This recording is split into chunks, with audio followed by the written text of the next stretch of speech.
Assalamualaikum warahmatullahi wabarakatuh. Kembali lagi di channel kita, cerita horor True Story by Samuel Yuyanto.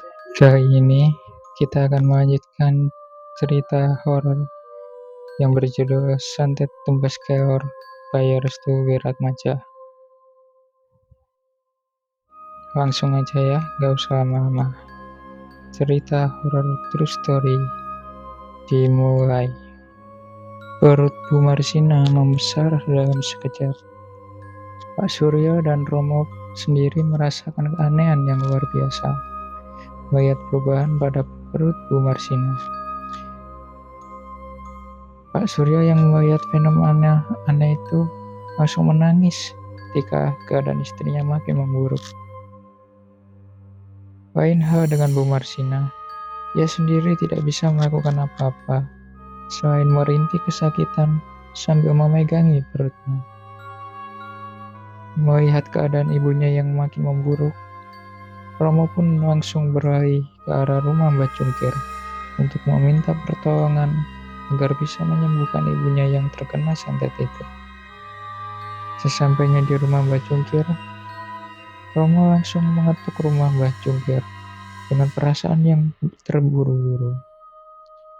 "Mbah, Mbah, ini Romo, Mbah," ucap Romo. "Masuk," ucap Mbak Cungkir dari dalam rumah. Romo kemudian membuka pintu rumah dan melihat Mbak Cungkir sedang duduk sambil menghisap rokok. "Apa yang terjadi dengan ibumu, Nak?" tanya Mbak Cungkir. "Mbah, perut ibu membusung. Iku ulas santet teuh," ucap Mbah Cungkir. "Pripun niki, Mbah?" tanya Romo. Mbak Cungkir segera bangkit dari tempat duduknya dan masuk ke dalam kamar. Entah apa yang akan dilakukan oleh Mbak Cungkir, namun dari gerak-gerak Mbak Cungkir bisa dipastikan dirinya akan membantu Ibu Marsina. Setelah beberapa menit kemudian, Mbak Cungkir keluar dengan pakaian rapi beserta ikat kepala, mirip seperti dukun kampung. "Ayo, Wek, mumpung urung telat." "Badhe pundi, Mbah?" ucap Romo. "Magelang, mau mengobati ibumu," ucap Mbak Cungkir. Romo masih belum mengerti apa maksud dari perkataan Mbak Cungkir. "Ibumu kena teuh tumpes keor." Romo masih belum mengerti apa maksud dari perkataan Mbak Cungkir. Ia sendiri menjelaskan bahwa santet jenis ini merupakan santet tingkat tinggi yang bisa menewaskan satu keluarga dalam waktu berdekatan. Jika tidak bisa dicegah secepat mungkin, maka kemungkinan besar korbannya akan terus berjatuhan. Mendengar pernyataan tersebut, hati Romo makin sakit. Ia tak tahu harus bagaimana untuk mengalahkan santet yang menyerang keluarganya itu. Mbak Jungkir perlahan mendekati Romo sambil mengusap kepala Romo. Ia berkata, "Kue bakal dadi lelakon ing keluargamu." Artinya, kamu bakal menjadi perjalanan nasib di keluargamu, jelas Mbak Jungkir. Sorotan mata Mbak Jungkir begitu serius, seperti ada sesuatu yang belum tepat waktunya untuk diceritakan. Karena kemungkinan besar, Mbak Jungkir sendiri tahu arah perjalanan nasib dari Romo. Akhirnya, mereka berdua pun segera pulang ke rumah untuk membawa Bu Marsina ke daerah Magelang, Jawa Tengah. Alasan mengapa Mbak Jungkir membawa Bu Marsina ke sana adalah karena santet ini belum ada penangkalnya. Sehingga, untuk mencegah korban berjatuhan, Mbak Jungkir membawa Bu Marsina kepada seorang temannya yang berada di Magelang, Jawa Tengah. Sesampainya di rumah Mbak Jungkir, langsung menemui Pak Suryo yang sedang terduduk di dekat Bu Marsina. Ia kemudian meminta waktu sebentar kepada Pak Suryo untuk mengobrol di luar kamar Ibu Marsina. Mbak Jungkir pun menjelaskan mengenai santet yang sedang menyerang keluarga Pak Suryo. Ia memberitahu banyak hal akan kengerian dari santet yang belum ada penangkalnya ini. Pak Surya yang mendengarkan itu langsung pesimis. Ia tahu harus bagaimana untuk bisa menyembuhkan istrinya yang sedang terkena santet itu. Terus bagaimana Mbah? Apa yang harus saya lakukan? Tanya Pak Surya. Kita harus pergi ke Magelang. Di sana ada temanku yang juga menangani hal ini. Ucap Mbah Jungkir. Awalnya Pak Surya sempat ragu. Ia takut jika nanti keadaannya sang istri menjadi makin memburuk di saat dibawa ke Magelang. Namun karena tidak ada cara lain, akhirnya Pak Surya pun menyetujui hal itu. Keputusan berat itu pun ia terima dengan baik-baik. Pak Surya pun segera mempersiapkan semuanya untuk menuju Magelang. Karena Pak Surya ini termasuk pengusaha yang sukses, ia juga memiliki kendaraan pribadi seperti mobil yang digunakan untuk urusan bisnisnya. Alhasil, pada hari itu juga mereka berangkat menuju Magelang, Jawa Tengah. Jarak antara Pekalongan menuju daerah Magelang berkisar 3 jaman. Pak Surya memilih jalan yang aman agar dirinya juga terhindar dari hal-hal yang tidak diinginkan. Kebetulan yang menyetir mobil adalah Pak Surya sendiri, sedangkan Bu Marsina ia berada di bagian belakang bersama dengan Romo. Mbak Cungkir mendampingi Pak Surya yang berada di bagian depan. Mbak Cungkir sering menatap ke arah jendela seperti mengawasi sesuatu. Kamu tahu, Sur, mereka yang melakukan santet itu sangatlah licik. Mereka seringkali menaruh santet juga di bagian ban mobil ketika korbannya sedang berpergian, ucap Mbak Cungkir. Loh, emangnya bisa, Mbak? Tanya Pak Suryo. Bisa. Santet bisa melakukan apa saja yang tidak pernah terpikirkan oleh kita. Namun kamu tidak usah khawatir, mobil kita dalam keadaan aman, ucap Mbak Cungkir. Pak Surya pun lega mendengar hal itu. Perjalanan pun masih berlanjut. Pak Surya seringkali melihat cermin mobil yang mengarah ke bagian belakang untuk memastikan keadaan istrinya dan juga Romo. Dia sangat khawatir dengan keadaan perut Bu Marsina yang belum juga mengecil. Suara rintian kesakitan Bu Marsina juga masih terdengar, walau tidak terlalu nyaring seperti awal-awal berada di rumah. Sudah 3 jam lebih perjalanan, mereka akan sampai di tempat yang dituju. Lokasinya masih sangat asri dan bernuansa perkampungan. Penduduk di sana juga masih menggunakan pakaian yang sederhana dan terlihat sangat objektif dengan keadaan pedesaan. Sebentar lagi sampai, ucap Mbak Suryo.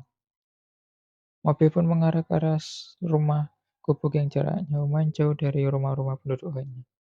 Sepertinya pemilik rumah itu memang sengaja mengasingkan diri dari keramaian orang. Setelah sampai, mereka berempat turun dari mobil. Ibu Marsina yang tidak bisa berjalan harus benar-benar dirangkul oleh Pak Suryo dan juga Romo. Mereka pun menuju rumah gubuk tua. Sesampai di sana, Pak Jongkir langsung mengetuk pintu rumah. Lalu keluarlah seorang kakek tua yang sudah bungkuk sambil memegang tongkat di tangan sebelah kanannya. Ono apa kowe rene? Tanya kakek tua itu. Santetku nyerang salah sijine penduduk desa. Kakek tua itu langsung membalikkan badannya dan ingin menutup pintu. Dia merasa tidak ingin ikut campur dalam masalah santet yang menyerang keluarga Pak Suryo. Ojo karo aku wis ora gelem urusan karo santet, jelas kakek tua itu. Mbak Jungkir pun menundukkan setengah badan sambil memohon agar kakek tua itu mau membantu keluarga Pak Suryo yang terkena santet. Akhirnya mereka diizinkan untuk masuk. Kakek tua itu bernama Ki Alum, yang merupakan salah satu orang yang terkenal daerah Magelang karena mampu menyembuhkan santet jenis apapun. Di usianya sudah renta, tentu saja nyawanya akan menjadi taruhan jika berurusan dengan santet. Ki Alum telah mempersiapkan tempat untuk Bu Marsina. Ia meminta kepada Pak Surya untuk merebahkan istrinya di tempat yang telah disediakan. Romo, Mbak Jungkir, dan Pak Surya hanya bisa berharap kalau Bu Marsina bisa disembuhkan. Sebelum proses pengambilan santet itu dimulai, Ki Alum pergi ke arah belakang rumahnya. Ia mengambil beberapa butir telur untuk dijadikan media sebagai pengambilan santet yang berada di perut Bu Marsina. Semua sudah disiapkan. Pak Surya diminta oleh Ki Alum untuk membuka sedikit baju istrinya, hanya sampai bagian perut.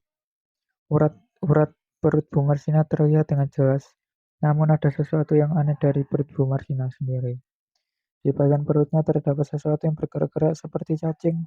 yang sedang menggerogoti bagian perut Bu Marsina. Sampai-sampai Pak Surya dan Romo sendiri kaget melihat keadaan Bu Marsina yang sangat memprihatinkan. Santet itu namanya tumpes keor. Kamu buat perkara apa sama salah satu orang? Tanya Ki Aung. Pak Surya menjawab, ada yang iri dengan usahaku, Ki, jawab Pak Surya. Ki Aung pun hanya terdiam. Ia kemudian memulai proses pengambilan santet di perut Bu Marsina. Mula-mula Ki Aung membacakan sesuatu pada tur itu, kemudian mulutnya mulai berkemat-kamit seperti membacakan mantra panjang. Setelah itu, ia mengangkat tangan kirinya ke atas seperti hendak menarik sesuatu energi yang mampu mengalirkannya ke dalam tur tersebut. Lalu tur itu diarahkan ke perut Bu Marsina dan mengoleskannya secara perlahan-lahan. Satu telur yang digunakan untuk mengoleskan perut Bu Marsina memakan waktu sekitar 10 menit. Hal ini membuat Ki Aung mengeluarkan banyak sekali keringat dari tubuhnya. Pecahkan di depan pintu, ucap Ki Aung kepada Romo. Romo yang ditujuk untuk memecahkan telur itu disarankan untuk melihat apa isi dari telur itu. Akhirnya Romo membawanya ke depan pintu dan memecahkannya. Prak! Setelah pecah, telur itu berisi cacing yang banyak dan belitung. Mereka saling bertatap-tatapan satu sama lain. Yang kemudian mengambil telur kedua dan mengeluarkan santet yang masih mengendap di perut Bu Marsina. Seperti biasa, hal itu dilakukan kurang lebih 10 menit. Setelah itu, ia mengangkat tangan kirinya ke atas seperti hendak menarik sesuatu energi yang mampu mengalirkannya ke dalam telur tersebut. Lalu telur itu diarahkan ke perut Bu Marsina dan mengawaskan secara perlahan-lahan. Satu telur yang digunakan untuk mengawaskan perut Bu Marsina memakan waktu sekitar 10 menit. Namun proses yang kedua, Ki Aung melakukannya secara perlahan-lahan seperti ada sesuatu yang menahan untuk tidak melakukannya. Tiba-tiba Bu Marsina berteriak kencang seperti orang kesakitan. Ia berteriak-teriak sambil memukuli kepalanya. Pak Surya dan Romo langsung menahan kedua tangan Bu Marsina agar tidak mengganggu proses pengambilan santet yang berada di perut Bu Marsina. Setelah telur kedua dioleskan, Mbak Cungkir langsung mengambil telur itu dan memecahkannya di depan pintu. Setelah dipecahkan, "Hah? Belitung?" ucap Mbak Cungkir. Bulan belatung keluar dari telur yang dipecahkan oleh Mbak Cungkir dan perlahan mati seperti kepanasan. "Ki, masih berapa lama lagi?" tanya Pak Suryo. Kialang tampak lemas dan tak berdaya. Ia hampir saja terjatuh bila tidak menyeimbangkan tubuhnya dengan baik. Mbak Jungkir langsung mengarahkan Ki Alung ke tempat duduk agar Ki Alung bisa beristirahat sejenak. Memang ada sedikit perubahan tampak dari perut Marsina. Perut itu mulai mengecil dan tampak mengendul. Perutnya seperti orang habis melahirkan. Namun dari proses itu juga Ki Alung tampak tidak baik-baik saja. Ia menjadi batu-batu seperti ada sesuatu yang menginggap di tenggorokan mulutnya. Ki Alung baik-baik saja, tanya Mbak Jungkir. Ki Alung pun mengarahkan kedua tangannya ke bagian mulut. Setelah ia membuka kedua tangannya, betapa terkejutnya Mbak Jungkir melihat banyak darah keluar dari mulutnya. Ki Alung menatap ke arah Mbak Jungkir sembari berkata, santet ini tidak bisa dimusnahkan. Mbak Jungkir yang melihat kondisi Ki Alung yang sudah sangat memprihatinkan, ia memutuskan untuk memberhentikan proses pengambilan santet yang berada di dalam perut Bu Marsina. Mbak Jungkir rasa santet ini tidak hanya menyerang korban yang akan disembuhkan, namun juga bisa melukai orang yang akan mengobati. Pak Surya dan Romo mengetahui kondisi Ki Agung hanya bisa terdiam. Mereka berdua sangat berharap kalau Ki Agung mampu melanjutkan proses pengangkatan santet dari perut Bu Marsina. Memang tidak bisa diprediksi akan seperti apa jadinya. Pak Surya dan Romo hanya bisa menerima kenyataan jika Ki Agung tidak mampu untuk menyembuhkan secara total perut Bu Marsina. Akhirnya Ki Agung dibawa ke dalam kamar oleh Mbak Jungkir, sedangkan Romo ia membersihkan sisa-sisa telur yang berserakan di depan pintu rumah, beserta dengan cacing-cacing dan belatung yang sudah mati di sekitaran telur itu. Pak Surya masih memegangi tangan istrinya yang sudah memas. Perut istrinya juga sudah sedikit kempes, namun belum ada tanda-tanda jika Bu Marsina akan sembuh total. Beberapa menit kemudian, Mbak Jungkir kembali lagi ke tempat semula. Ia kemudian meminta kepada Pak Surya untuk bersiap-siap kembali ke Pekalongan. karena Ki Awang tidak mampu menyembuhkan Bu Marsina. Akhirnya mereka pun memutuskan untuk kembali ke Pekalongan. Selama dalam perjalanan, tubuh dari Bu Marsina kembali demam. Suhu tubuhnya naik drastis hingga Romo membuat kompres secara mendadak untuk menurunkan suhu tubuh Bu Marsina. Mbak Jungkir sendiri merasa tidak nyaman mengingat kondisi Kaung yang memprihatinkan ketika hendak menyembuhkan Bu Marsina. 3 jam perjalanan lebih telah usai mereka lewati. Bu Marsina dibawa ke kamarnya untuk direpakan kembali. Namun Romo segera membuatkan kompres lagi untuk menurunkan suhu tubuh Bu Marsina yang belum juga turun. Pak Surya dan Mbak Jungkir mulai membahas keadaan Bu Marsina yang makin memburuk.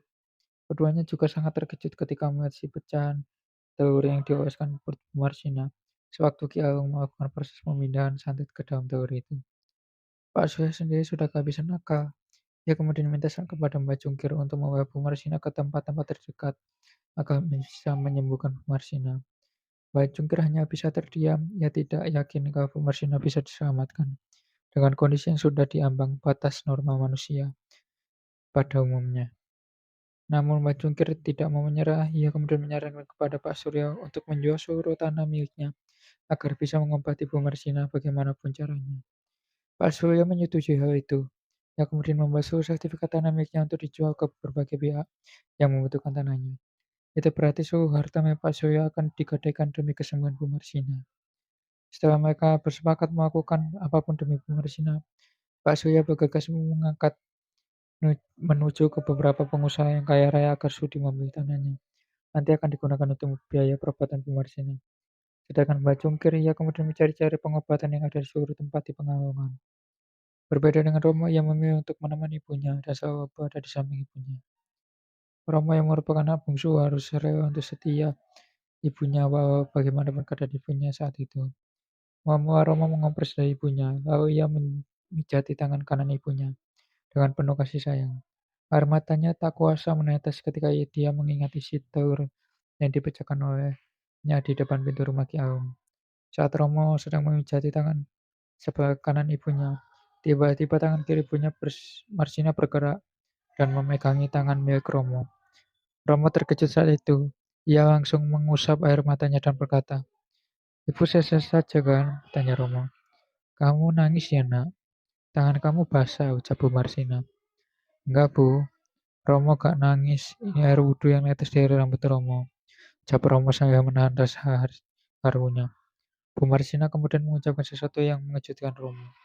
"Kamu harus jaga sholat kamu. Ibu bisa seperti ini karena dulu ibu dan bapakmu jarang sekali sholat dan lebih mementingkan dunia," jelas Bu Marsina. "Iya Bu, Romo bakal jaga sholat dan selalu doain ibu agar cepat sembuh." Tangis Romo tak bisa ditahan, air matanya menetes secara perlahan, membasahi tangan ibunya. "Nangis saja gak apa-apa, nak. Kamu anak soleh yang kuat," ucap Bu Marsina. Romo yang tak bisa tahan kesedihannya langsung keluar dari kamarnya. Ia kemudian menuju ke kamar mandi untuk menumpahkan kesedihannya. Namun ketika dia baru masuk ke kamar mandi, dari luaran kamar mandi ia dibisiki oleh sesuatu yang suaranya sedikit samar, namun masih terdengar jelas oleh telinganya. Suaranya itu berbunyi, "Ibumu bakal mati."